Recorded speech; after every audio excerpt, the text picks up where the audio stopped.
It was 55 years ago that U.S. troops began combat operations in Vietnam, and by the end of that war, more than 3.4 million service members were sent to the region, including a local soldier who was wounded 3 times.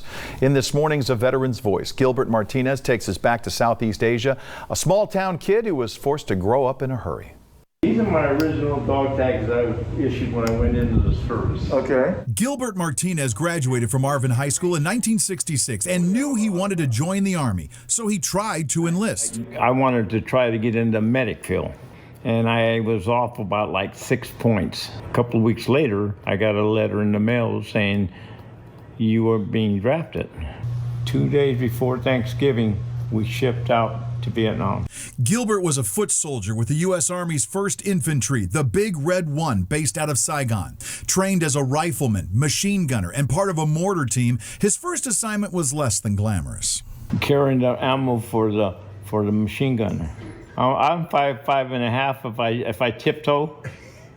So I carried my ammo, the ammo for the machine gun, plus all the stuff that all your gear. All my gear for everything. It wasn't long, though, before his unit was thrown into action during an ambush on night patrol. We got into a big, hairy fight. We ended up with a body count of probably 18 of them. And it was also his first real experience in war. A kid from a small town that never ever had a weapon other than a BB gun. You know, I was sick.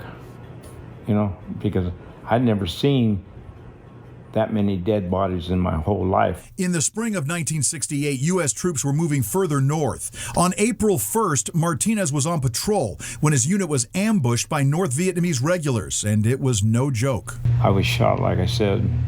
I got hit through the left side of my face. It opened it up, went through and came out my left ear. When I got hit, I was knocked out. The round hit me so hard it knocked me out. When he came to, he was in a dark tunnel, a prisoner of war. The enemy took me and put me in their tunnels and beat me with a rifle butt across my nose and broke my nose. And I was missing for 4 days. But Gilbert was lucky. He got a chance to escape courtesy of the U.S. Air Force. When they were dropping the big concussion bombs, I was bouncing up like 2 foot, you know, and slamming back down, and so they left. They just took off? They took off, and I was still dazed and everything. As he crawled through the dark, he says he finally saw a glimmer of light. And I went out of it, and our medic grabbed me. Your medic was there? And the other cat come back looking for me, our company, and my medic grabbed me and pulled me out.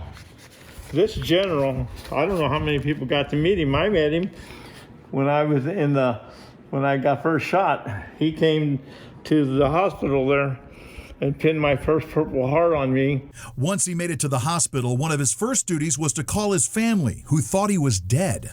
I want you to get on Telstar and talk to your mother because she had already been notified that you were killed in action. Before he was finished, Martinez was injured 2 more times.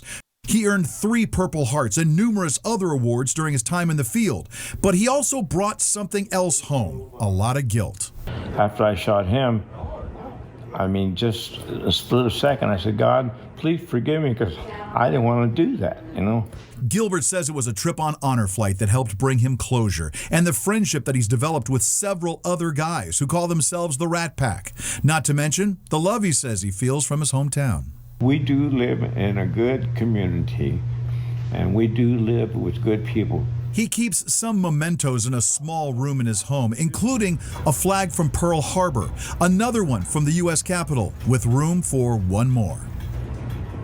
I tell people a lot of times, you know, that when I die, I know I'm going to heaven because I've been through hell, just like many of my brothers. Gilbert says he's ready for whatever's mapped out for the rest of his life. He's suffering through the early stages of dementia, but keepsakes like this book of the 1st Infantry's time in Vietnam, including yearbook-like signatures and messages, helps out. They're moments, he says, he's now at peace with. And today is a day for celebration. Ironically, Gilbert turns 77 today, so we want to wish him a very happy birthday.